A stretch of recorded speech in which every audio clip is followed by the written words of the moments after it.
Caras amigas, caros amigos, é com imensa alegria e profunda gratidão que eu volto a Natal, ao Rio Grande do Norte, para participar de mais um congresso, mais uma conferência promovida pela Federação Espírita do Rio Grande do Norte.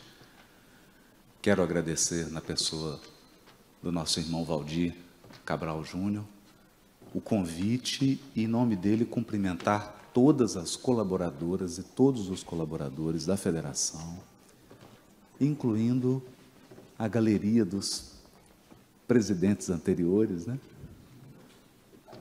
Que bom que todos estão aqui, o que mostra a qualidade excepcional do movimento espírita do Rio Grande do Norte, que mantém essa cadeia de comando, de direção do movimento, com toda a harmonia, com todo o amor, com todo o carinho, como nos recomenda o mestre. Eu gostaria de pedir a todos que estão presentes que viessem para cá, para esse teatro. Muitas vezes nós levamos o nosso corpo para algum lugar, mas a mente viaja por vários outros. E eu escolhi uma fala e uma reflexão para abrir as reflexões e falas que todas as nossas irmãs e irmãos queridos da exposição trarão durante esse evento. Eu escolhi uma fala profundamente reflexiva, que é, na verdade, uma interpretação dessa passagem do capítulo 6 do Evangelho de João, especialmente o versículo 35, que dá o título à sexta Conferência Espírita do Rio Grande do Norte. Eu sou o pão da vida. Convidei, e ele aceitou generosamente, meu irmão, amigo, querido Alexandre Siqueira, para que a gente possa tentar entrar nessa manhã no teu coração, no coração das pessoas que nos acompanham pela internet. E para isso a gente precisa que você se recolha. Porque o Evangelho de João é uma catedral. É uma peça arquitetônica. De resto, como são os livros bíblicos. Mas o Evangelho de João, em especial, foi feito numa época em que ele contava com mais de 90 anos de idade. Todos os apóstolos haviam regressado à pátria espiritual. Jerusalém estava destruída, não havia mais o templo na cidade santa. João estava, possivelmente já exilado em Pátimos ou em Éfeso.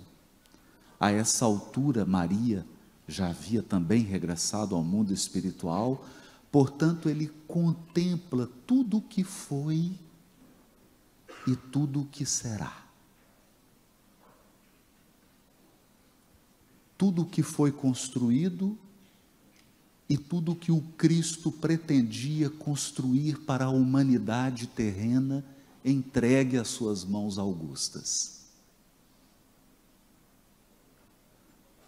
Evidentemente,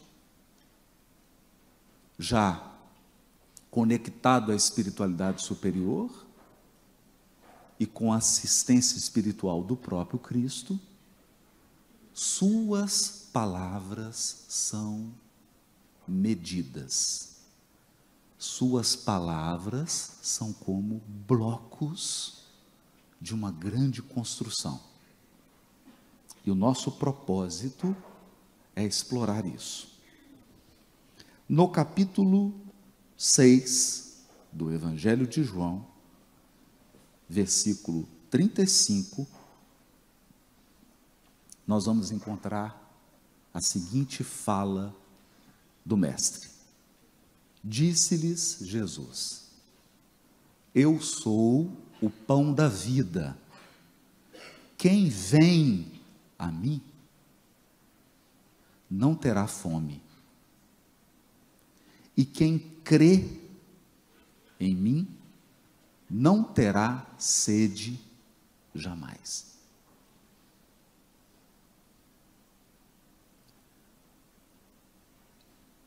Em todo esse capítulo 6, especialmente nesse trecho,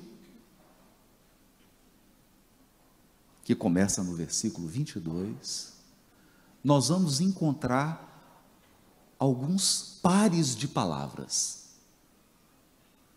pão e água, fome e sede, vida e morte, paralisar, seguir, peregrinar, estacionar, permanecer, atravessar. Não são palavras aleatórias. Vejam como se inicia o versículo 22. No dia seguinte, a turba que ficara de pé do outro lado do mar, a turma que ficou, que paralisou, viu que não havia outro barquinho ali, senão um, e que Jesus não entrara no barco com seus discípulos, mas somente os seus discípulos partiram. Entretanto, outros barcos vieram do Tiberíades, próximo do lugar onde haviam comido o pão, rendendo graças ao Senhor. Isso porque o capítulo 6 inicia com a multiplicação dos pães. Vejam, é uma obra de arte. No capítulo em que o Cristo diz, eu sou o pão da vida, é o capítulo da multiplicação dos pães. Assim, quando a turba viu que Jesus não estava ali, nem os seus discípulos, eles entraram nos barquinhos e foram para Cafarnaum à procura de Jesus. Aqueles que haviam estacionado, aqueles que haviam permanecido, perceberam que o Cristo havia se movimentado e colocaram-se novamente em movimento. A oposição, permanecer, peregrinar. Encontrando do outro lado do mar, disseram-lhe, Rabi, quando chegaste aqui? Em resposta a eles, disse Jesus, em verdade, verdadeiramente vos digo, buscais a mim, não porque vistes sinais, mas porque comestes dos pães e vos saciastes.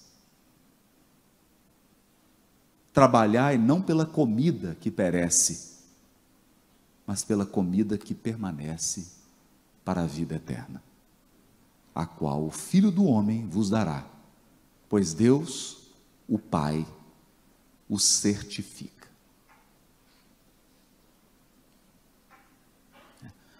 A pergunta não foi respondida. Quando ele chegou? Ele foi na essência da questão.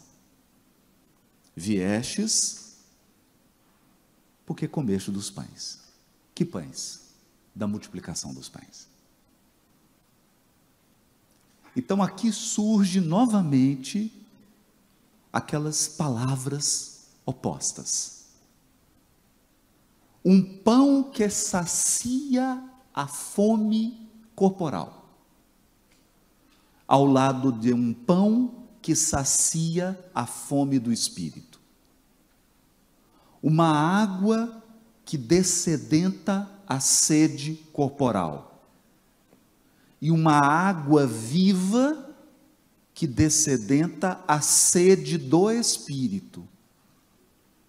Um lado do lago que representa a encarnação. O outro lado do Tiberíades, a outra margem do rio, diria Guimarães Rosa, que representa a vida verdadeira.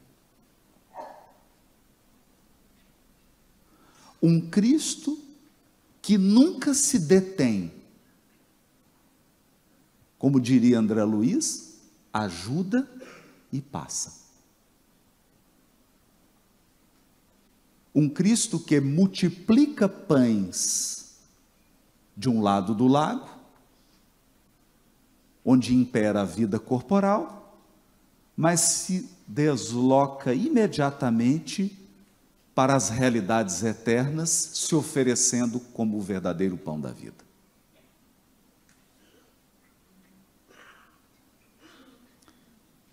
Para entendermos esse conjunto de simbologias, e eu pergunto se ainda todo mundo está aqui, ou melhor, se a mente de todos ainda está aqui, porque nós estamos só começando. Só começando.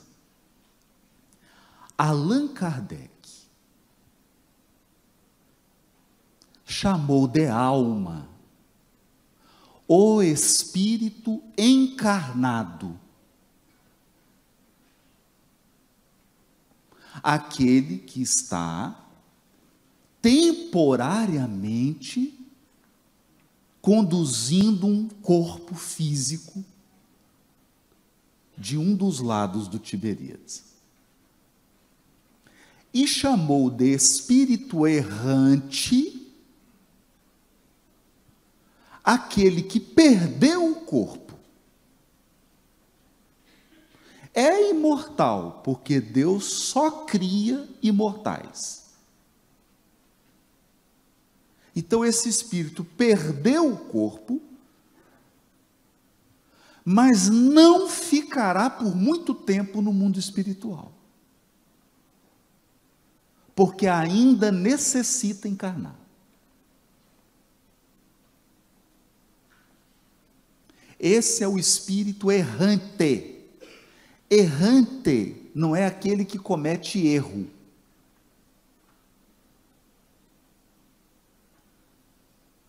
Esse é o bobo mesmo. Errante é aquele que peregrina. Aquele que peregrina. Ele peregrina até se tornar espírito puro. Questão 114. Porque ao tornar-se espírito puro, dirá Kardec, abre aspas, não mais sujeito à encarnação em corpos perecíveis, não mais sujeito nem à expiação, nem a provas, realizam a vida eterna no seio de Deus.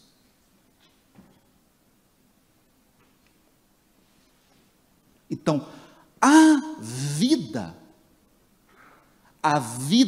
em abundância, a vida eterna, ou se preferirem, nossos irmãos que estão nos assistindo, católicos e evangélicos, se preferirem, a ressurreição é quando você se torna espírito puro, porque deixa de ser errante, deixa de ser peregrino. Então eu digo sempre aos nossos irmãos católicos e evangélicos, a diferença entre nós espíritas e eles é o tempo da ressurreição. É a nossa única discordância. Eles acham que basta uma vida para você ressuscitar, nós espíritas entendemos que são necessárias várias. Muitas existências para você ter a vida eterna dos espíritos puros, não mais sujeitos à encarnação em corpos perecíveis, não mais sujeitos a provas, não mais sujeitos a expiações. É disso que trata a passagem. Para que tudo isso possa assentar um pouco, enquanto eu preparo a próxima rodada, o Alexandre vai fazer um interlúdio de uns 30 segundos, 40 segundos.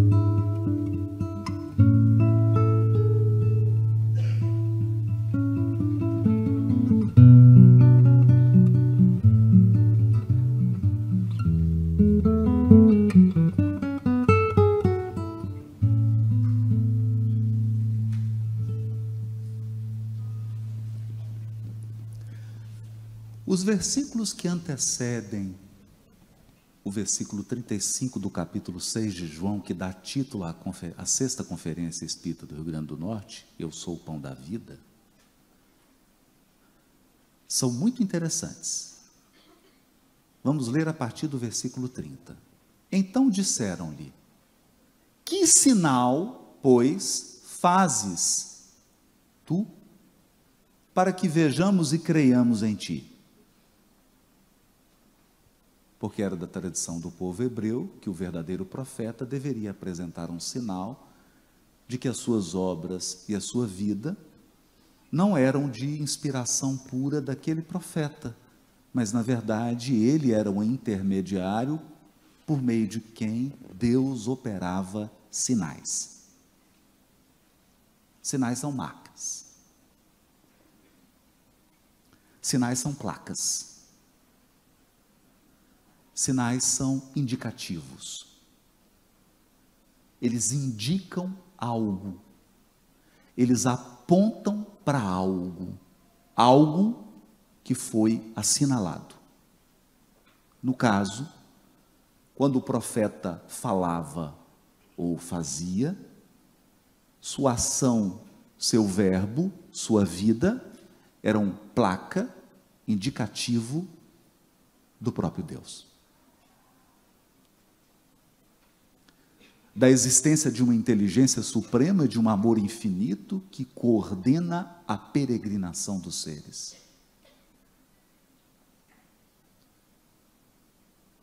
Todos os temas bíblicos se estruturam em torno de um fio condutor.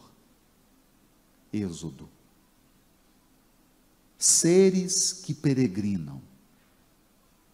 Seres que se distanciam cada vez mais da estreiteza do Egito. Egito em hebraico, se eu estiver errado, Elahá, depois corrige. Mitzrayim. Mitzrayim significa tudo que é estreito, tudo que é limitado, tudo que oprime, tudo que constrange. Portanto, desde sua criação como simples e ignorante, nós estamos num grande êxodo, estamos sempre ampliando nossa inteligência, sempre ampliando nosso sentimento, nossas habilidades, para a amplidão da sabedoria e do amor que residem nos espíritos puros. Ainda ontem lia com os expositores amigos a poesia de Adelino Fontoura, psicografada por Francisco Cândido Xavier. Guardei por muito tempo a expressão dos gorilas, pondo mais fé nas mãos e mais luz nas pupilas, a lutar e a chorar para então compreendê-las. Hoje, homem que sou pelo foro divino, vivo de corpo em corpo, a forjar o destino que me leve a transpor o clarão das estrelas. Sempre saindo de uma estreiteza para uma amplidão. Sempre saindo de uma limitação para algo mais amplo. Essa é a jornada do nosso sentimento e da nossa inteligência. Estamos sempre saindo de um amor mais restrito para um amor mais universal. De um amor mais apegado para um amor incondicional. De um amor adoecido para um amor puro. De uma inteligência que pratica o mal para uma inteligência bondosa. De uma inteligência que produz vaidade e orgulho para uma inteligência que concretiza e sustenta a humildade. Sempre da estreiteza para a amplidão. A terra prometida é uma grande parábola. Uma terra de onde jorra leite e mel, símbolos da sabedoria e do amor, é, na verdade, a condição dos espíritos puros habitantes dos mundos celestes. Por isso, esse diálogo do sinal. Então disseram: que sinal, pois, fazes tu para que vejamos e creamos em ti?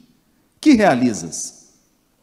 Nossos pais comeram o maná no deserto, como está escrito: deu-lhes para comer pão do céu. Êxodo 16. Deu-lhes para comer pão do céu. Por quê? Nós estamos lendo aqui o versículo 31. São 4 versículos antes do versículo tema da conferência. Eu sou o pão da vida. Que história é essa de maná? Que história é essa de pão que caiu do céu? Será que o João Evangelista já estava assim, com Alzheimer? Demência frontotemporal?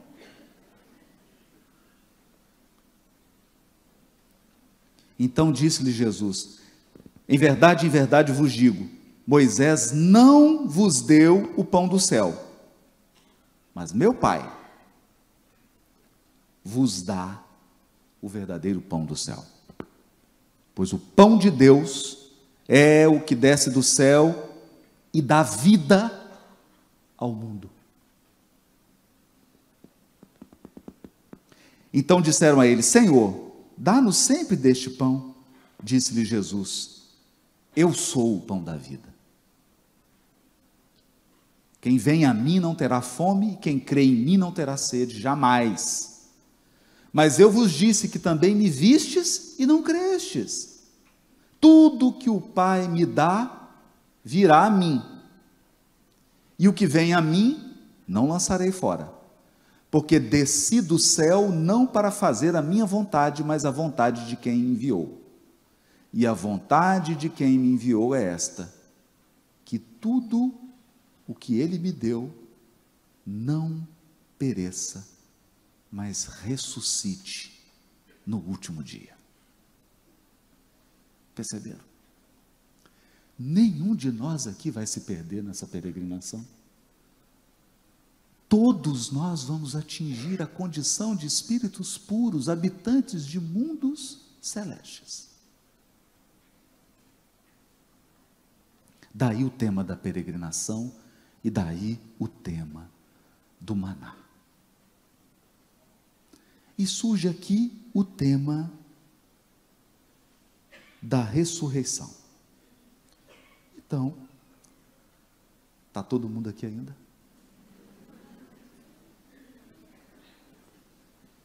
Alguns já desdobraram. Já estão no mundo espiritual.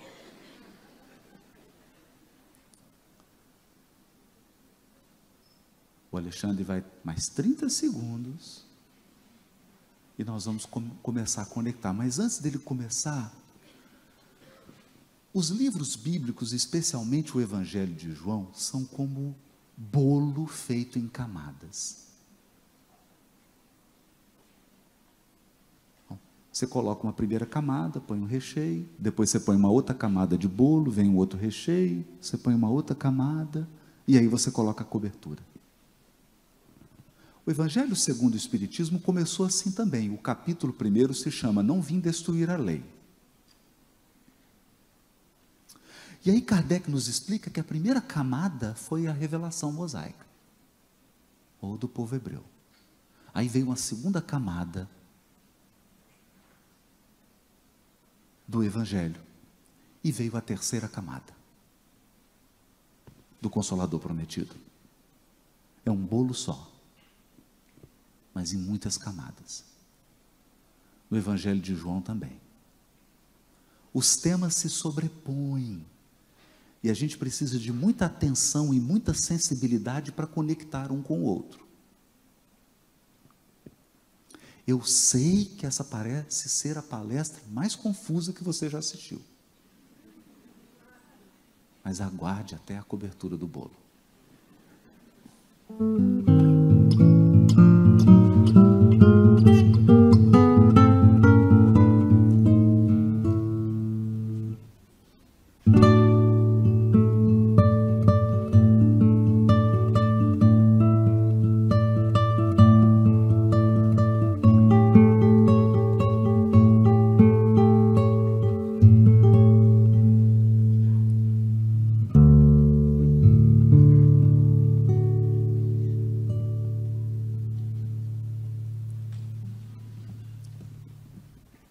Antes da fala de Jesus, no versículo 35, eu sou o pão da vida, ele é indagado pelos fariseus qual sinal ele produz. Qual era a marca de que ele falava em nome de Deus e agia em nome de Deus? Ou melhor, de que Deus falava por intermédio dele e agia por intermédio dele. E surge então a pergunta dos sinais. Quantos sinais de Jesus são narrados no Evangelho de João? Não sou eu que digo quantos. É ele quem diz. No capítulo 20, versículo 30, João Evangelista diz assim: E Jesus fez ainda diante de seus discípulos muitos outros sinais, que não se acham escritos neste livro. Só para nos advertir que ele não registrou todos. Esses, porém, veja, ele está no capítulo 20. Só refrescando a memória, o Evangelho de João vai até 21. Está acabando o Evangelho. Então ele está fazendo uma fala retrospectiva. Esses, os que eu citei, porém, foram escritos para crerdes que Jesus é o Cristo, o Filho de Deus, e para que crendo tenhais vida. Vida. Que vida? A tão sonhada vida eterna. Ou se preferirem, ressurreição, ou se preferirem, passaporte de espírito puro. Não é a Polícia Federal quem confere. Chegou. Espírito puro. Mundo celeste. Cessou a peregrinação. Quantos sinais? 7. Do capítulo 1 ao capítulo 20, João, ele cita, ele que diz que é sinal, não sou eu. Eu simplesmente li e fui buscando onde ele fala que é sinal. E esse é um sinal. E esse é um sinal. E esse é um sinal. Aí, só fiz a conta. Com a ajuda da calculadora, deu 7. Primeiro sinal, João 3, as bodas de Caná. A festa de casamento. Porque casamento na Bíblia hebraica é símbolo da comunhão da criatura com o Criador. Ou, casamento na Bíblia hebraica é símbolo da redenção da humanidade terrena. O cântico dos cânticos, a grande festa das bodas, que você deve ir vestido com a túnica nupcial, que é a veste dos espíritos puros. É uma metáfora. O primeiro sinal são as bodas de Caná. E como esses sinais começam como uma composição musical, o Alexandre estava explicando que o Bach fazia isso, ele começava com um tema, um motivo, e terminava com o mesmo, o final é o mesmo, espelhado, em João também. O primeiro sinal, as bodas de Caná. Qual que é o último, o sétimo? A ressurreição de Jesus. Ele começa dizendo que o objetivo do Evangelho é a comunhão da criatura com o Criador. E o símbolo da comunhão da criatura com o Criador é as bodas, uma festa de casamento. O cântico dos cânticos, ou quântico dos quânticos. E o espelho disso, a ressurreição de Jesus, que é mais do que a prova da imortalidade.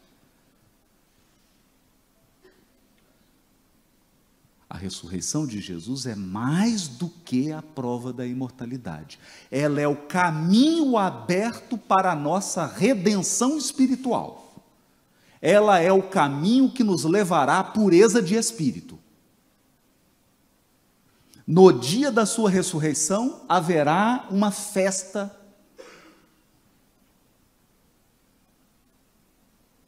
E os maiores da espiritualidade que conduziram a tua evolução vão chegar para você e dizer aquilo que Paulo ouviu dos lábios de Jesus. Vem, Paulo, sê feliz, porque é da vontade de meu Pai que os verdugos e as vítimas se reúnam para sempre no reino de meu Pai. Mundo celeste. Portanto, se você quiser compartilhar essa palestra, hashtag partiu Mundo Celeste. O segundo sinal, a cura do filho, do funcionário, do rei, à beira da morte.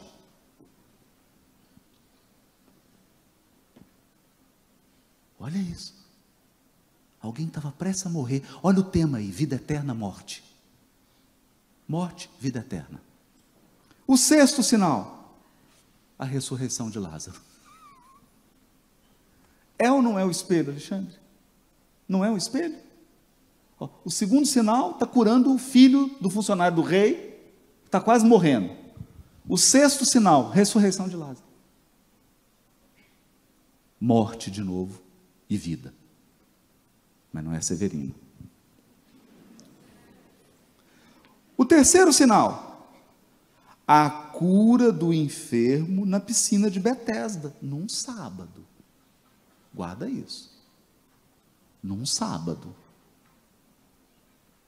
O enfermo estava no tanque, ou piscina de Betesda, era sábado e Jesus curou. O espelho. O quinto sinal, a cura do cego de nascença.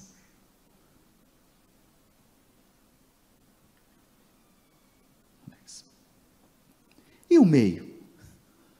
E o meio?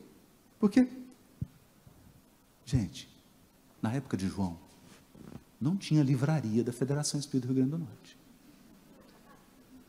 Ainda. Estava projetada, mas não estava executada. Não tinha livro, era um rolo. Era um rolo.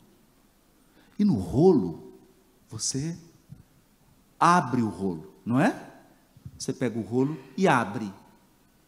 Você enrola, que fica uma parte em cima, uma parte embaixo, igual. Então, quando você abre o rolo, o que você enxerga primeiro do livro? O meio do livro. Todo mundo entendeu? Você abre no meio.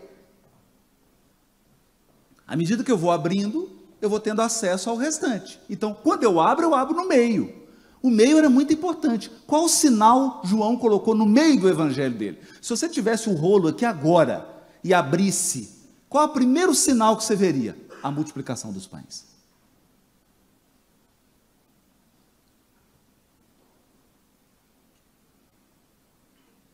A multiplicação dos pães.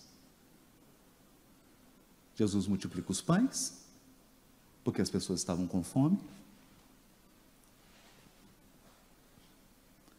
Elas atravessam o Tiberíades, porque Jesus se movimenta. Procuram Jesus, ele diz: vocês estão procurando, não por causa do sinal. Lembram disso? Vou ler de novo. Olha isso. Que Jesus diz: em verdade vos digo, buscais a mim não porque vistes sinais, mas porque comeste dos pães e vos saciastes.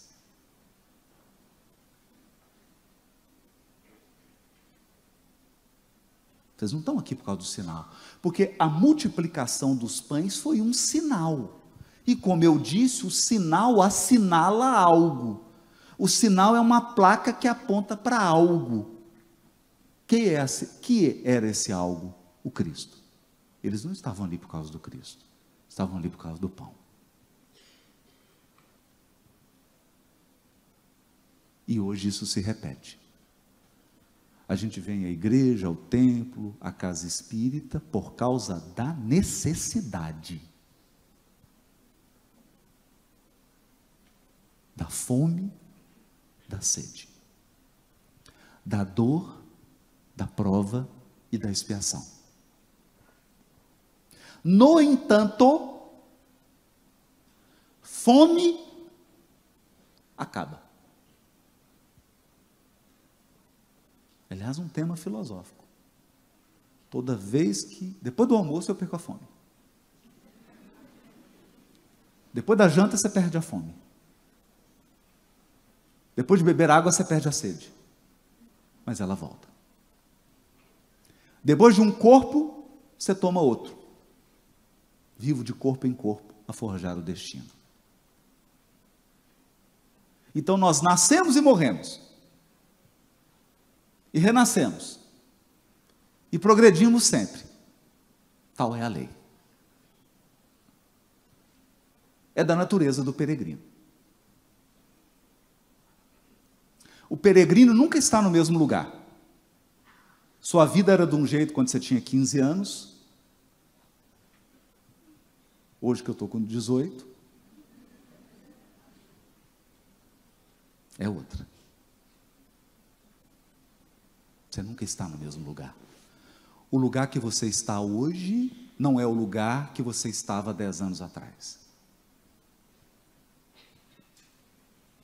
Porque você é peregrino. Mas uma coisa é certa, na vida de um peregrino: se ele muda de lugar o dia inteiro, porque ele sempre dorme num lugar diferente, ele sempre come do pão e bebe da água. Porque a fome e a sede sempre voltam.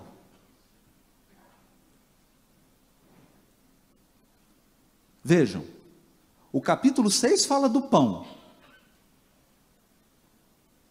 No encontro com a samaritana, no 4 ele fala da água.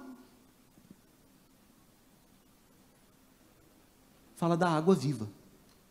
Ele fala: você vai voltar nesse poço aqui, vai tomar água, vai dar sede de novo, você vai tomar água, mas eu tenho de uma água que não é como essa. E aqui ele volta a falar: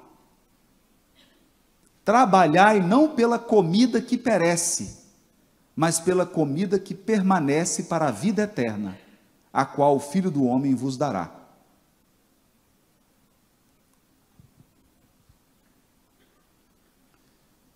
Mais 30 segundos para sentar tudo, e agora a gente começa a reunir todas essas sementes que nós espalhamos.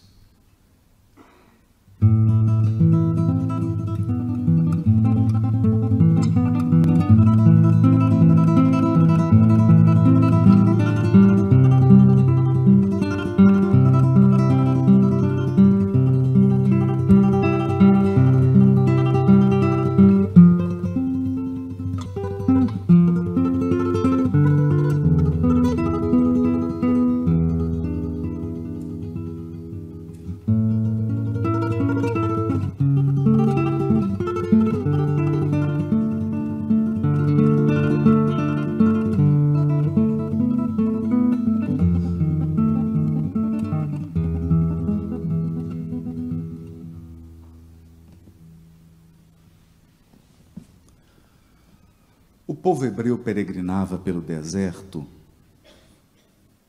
e teve fome. E Deus prometeu que todo dia cairia pão do céu. Esse é o maná. O maná caía com abundância. Com tanta abundância que o solo ficava todo branco. Mas o maná tinha uma regra.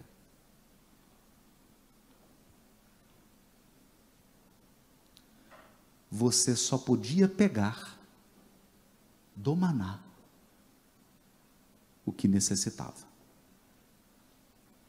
Se você tomasse mais do que necessitava, tu, tua esposa, teus filhos, era familiar. Se você recolhesse mais do que necessitava, o excedente apodrecia.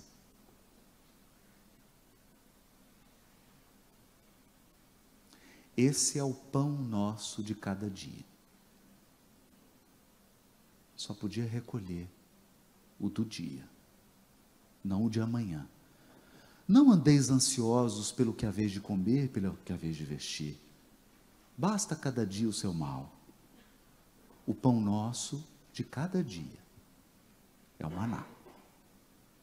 Só tinha uma exceção. Um dia dos 7 era consagrado a Deus. Era divino. Era o dia do Espírito. Era o dia, quer dizer, de 7 dias, olha como que Deus é generoso. 6 dias você vai ficar preocupado com o café da manhã, com o almoço, com arrumar a casa, com lavar roupa, com ganhar dinheiro, em aplicar, e tudo. Um dia da semana, você deveria reservar para pensar no seu velório.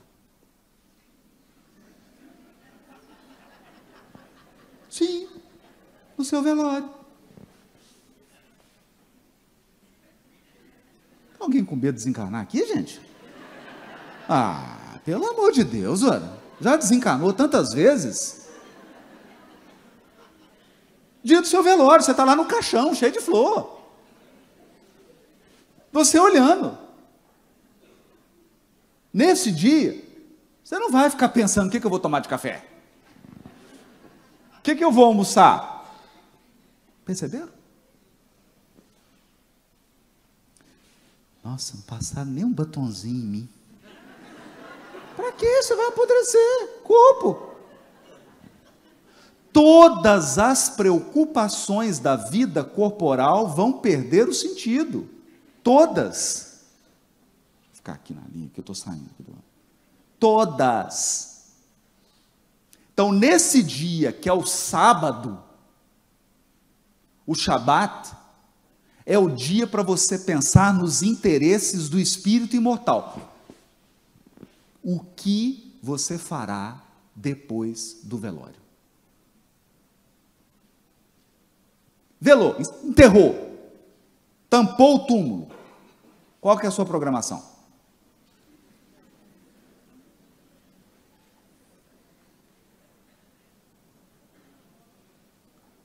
Morreu. Todo mundo te elogiando, uma pessoa boa. Não é? Qual que é o compromisso? Era isso que estava determinado para o Shabat. No Shabat, você reservava para pensar nos interesses do Espírito. Por isso você lia, orava, meditava, se recolhia. Então, o maná, na sexta-feira, você podia recolher. Era a única exceção. Você recolhia o da sexta e o do sábado. E podia guardar ele bonitinho, que não apodrecia. O maná do Shabat não perecia. Eu estou dando uma pista para vocês. Porque isso aqui já foi Jesus colocando assim uma pista, falando assim, será que eles vão perceber que o maná do dia 7º não apodrece?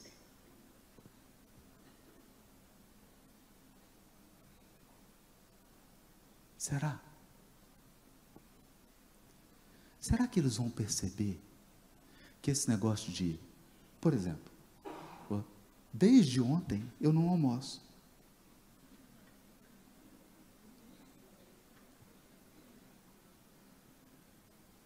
Todo dia você tem que almoçar. Não é? Tomou água, você volta a ter sede. Comeu, você volta a ter fome. Satisfez a todas as necessidades corporais, elas voltam. Elas voltam, porque elas são maná da semana, segunda a sexta. É treino. O maná do dia da semana é treino. É treino para um pão que você vai comer, que é eterno.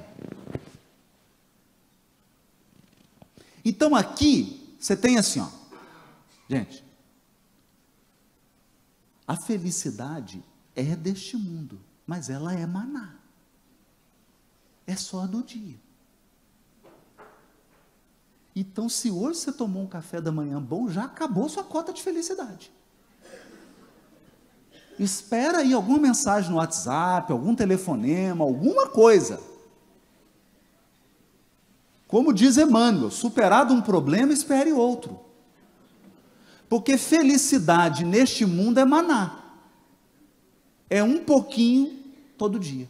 É o pão nosso de cada dia. O resto é prova, expiação, desafio, luta, a lutar e a chorar para então compreendê-las. Hoje, homem que sou pelo foro divino, vivo de corpo em corpo a forjar o destino. Você está forjando o destino, seu destino não está pronto ainda. O dia que teu destino estiver pronto, você vai receber um passaporte maravilhoso. Dizem, eu não vi, mas dizem que é bonito demais. Chama Passaporte do Espírito Puro, habitante de mundo celeste. Eu saí de Belo Horizonte ontem, Minas Gerais, vim para Natal, Rio Grande do Norte. Quando eu for Espírito Puro, eu vou sair de uma galáxia e vou para outra.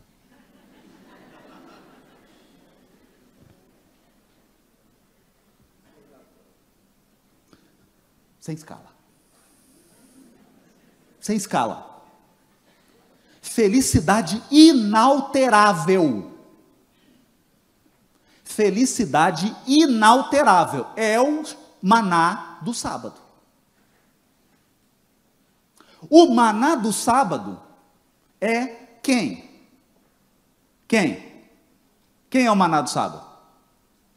Raimundo? Não, não. O maná do sábado é Jesus.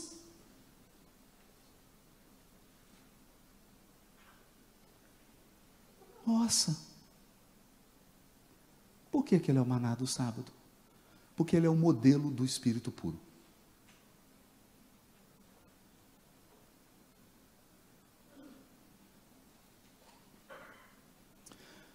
Você não está evoluindo aqui às cegas. Você não está aqui num jogo de cassino.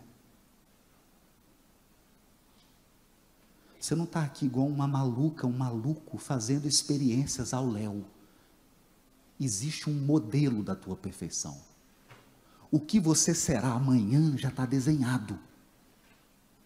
Você será igual ao Cristo. Põe isso na tua cabeça. Coloca isso na tua cabeça.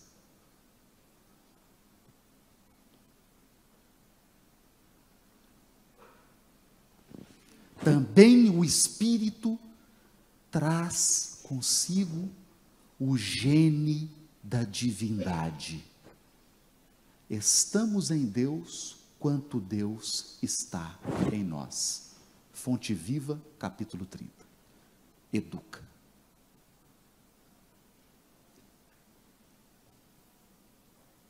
Também o Espírito traz o gene da divindade. Acontece que você é um anjo filhote.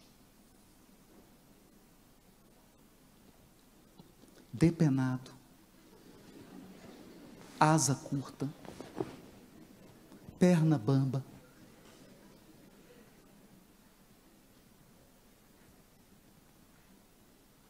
menos bonito,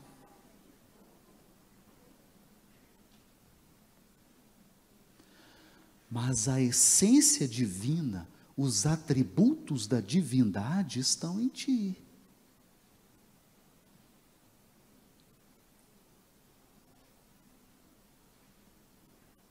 Por isso, nosso pão é o Cristo, porque Ele é o modelo. Ele é o modelo do que eu tenho que fazer em mim. Seguir ao Cristo não é ficar carregando o crucifixo, andando com ele para cima e para baixo. Não é andar com o crucifixo pendurado no pescoço. Seguir ao Cristo é fazer de ti o que Ele é. Nem todo aquele que me disser, Senhor, Senhor, Senhor, entrará no reino dos céus. Fazer de ti o que Ele é. Mas como a peregrinação é longa, como a jornada é longa, nós temos um guia. Além de modelo, ele é guia. Porque é fácil se perder nessa jornada. Leia o texto de Allan Kardec. O caminho da vida. Você está no mundo espiritual, é uma estrada. 6 pistas que vão, 6 que voltam. Tudo iluminado. Você encarnou e entrou na floresta. Só que à medida que você vai voltando, entrando na floresta, você começa a ficar Indiana Jones. Daqui a pouco você dá uma faquinha aqui, água. Fala, não, na última encarnação, deixei a água, agora eu já ando com a aguinha aqui. Esse caminho aqui eu não passo, da outra vez eu afundei aqui, agora não vou mais. 3 encarnações passadas, eu escolhia qualquer pessoa e colocava uma aliança no dedo dela. Agora eu já sou mais seletivo. Né? Antes eu pegava recurso, gastava, agora não.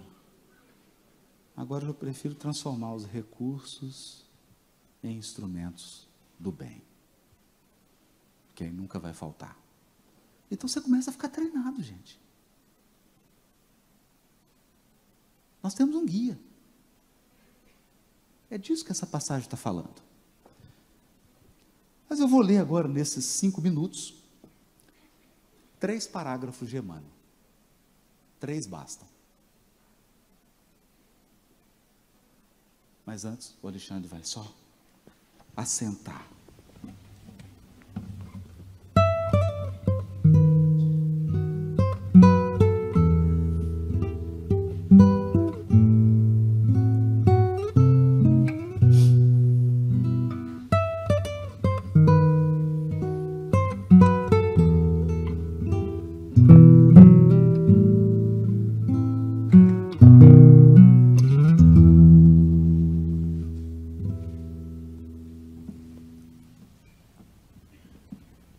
Emmanuel, Caminho, Verdade e Vida, capítulo 11.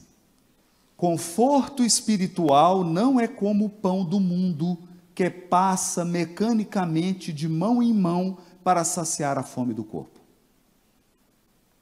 mas sim como o sol, que é o mesmo para todos, penetrando, porém, somente nos lugares onde não se haja feito um reduto fechado para as sombras. Então, conforto espiritual, pão da vida, não é um recurso que Deus fala assim, tá com uma camisa bonita, vou te dar meio quilo. Tá com a barba charmosa, branquinha,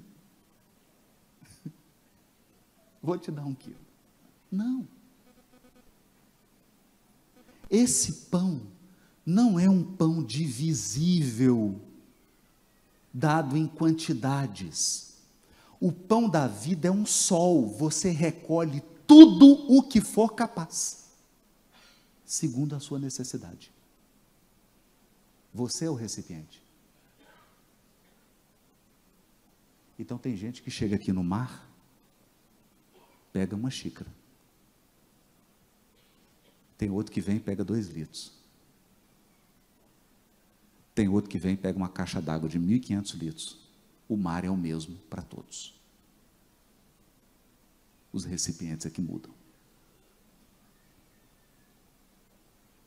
Deus espalha o sol do amor e o sol da sabedoria indistintamente para todos os filhos da criação. E cada qual recolhe o que pode, mas especialmente o que quer.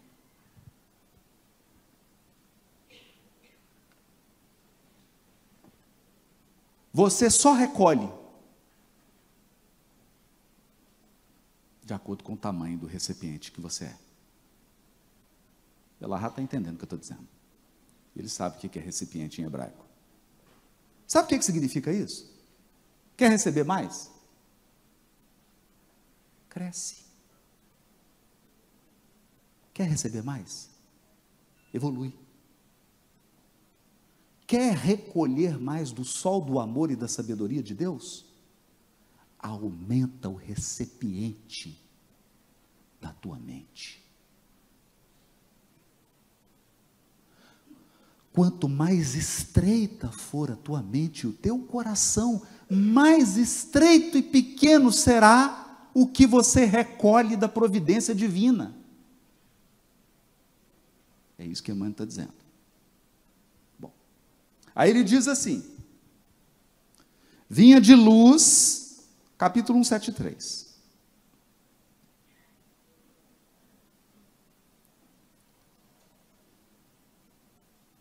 Toda a mensagem se chama O Pão Divino. Toda a regimentação religiosa na terra não tem escopo maior que o de preparar as almas ante a grandeza da vida espiritual. O que você está fazendo aqui no Congresso, no Rio Grande do Norte? Preparando a tua alma ante a grandeza da vida espiritual. O que você está fazendo assistindo live espírita? Preparando a tua alma ante a grandeza da vida espiritual. O que você está fazendo lendo a codificação? Preparando a tua alma ante a grandeza da vida espiritual. Templos de pedra arruinam-se, princípios dogmáticos desaparecem, cultos externos modificam, revelações ampliam-se, sacerdotes passam. Por quê? Porque eles são pão, água corporal. Almoçou ontem, tem que almoçar de novo. Ontem você era sacerdote no Egito, hoje você é expositor espírita. Não no meu caso. Eu era sacerdote em outro lugar. Dos ruins. O espiritismo evangélico, olha isso, vou ler um antes. Todos os serviços da fé viva representam de algum modo aquele pão que Moisés dispensou aos hebreus. O maná. Alimento valioso, sem dúvida, mas que sustentava o corpo apenas por um dia, e cuja finalidade primordial era de manter a sublime oportunidade da alma em busca do verdadeiro pão do céu. É meio, não era a finalidade. O espiritismo evangélico, nos dias que correm, é abençoado celeiro desse pão. Em suas linhas de trabalho, há mais certeza e esperança, mais entendimento e alegria. Esteja, porém, cada companheiro convencido de que o esforço pessoal no pão divino para a renovação, purificação e engrandecimento da alma há de ser o culto dominante no aprendiz. O esforço. Ou seja, você tem que ampliar o recipiente.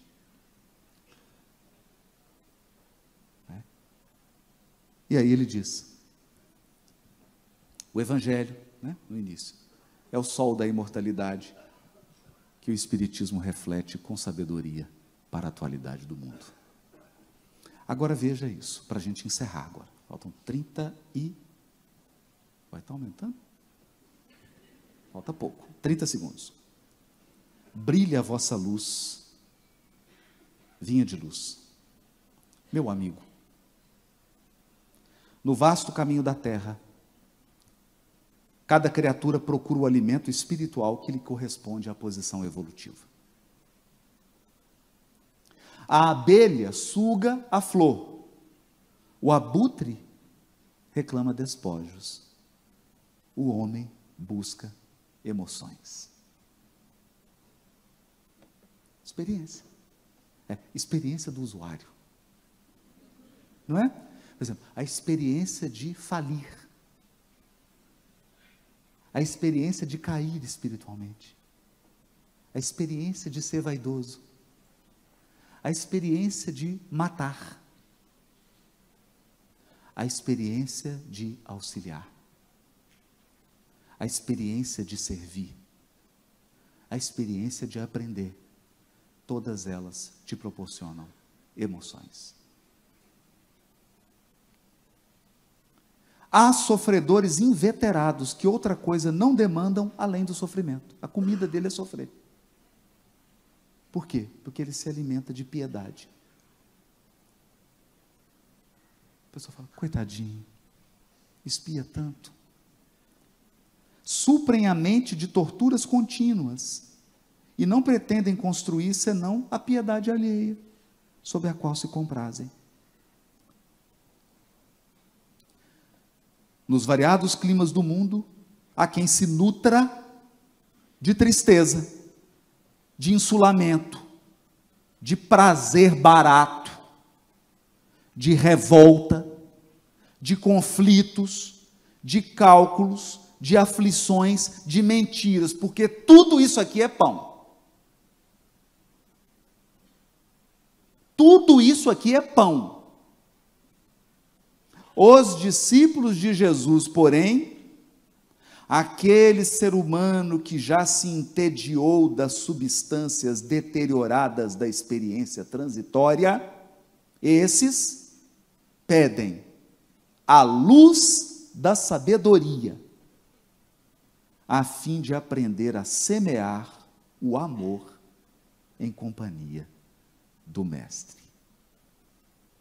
Pão da vida. Amor e sabedoria. Gratidão. Agora podem desconcentrar. Fiquem com Deus.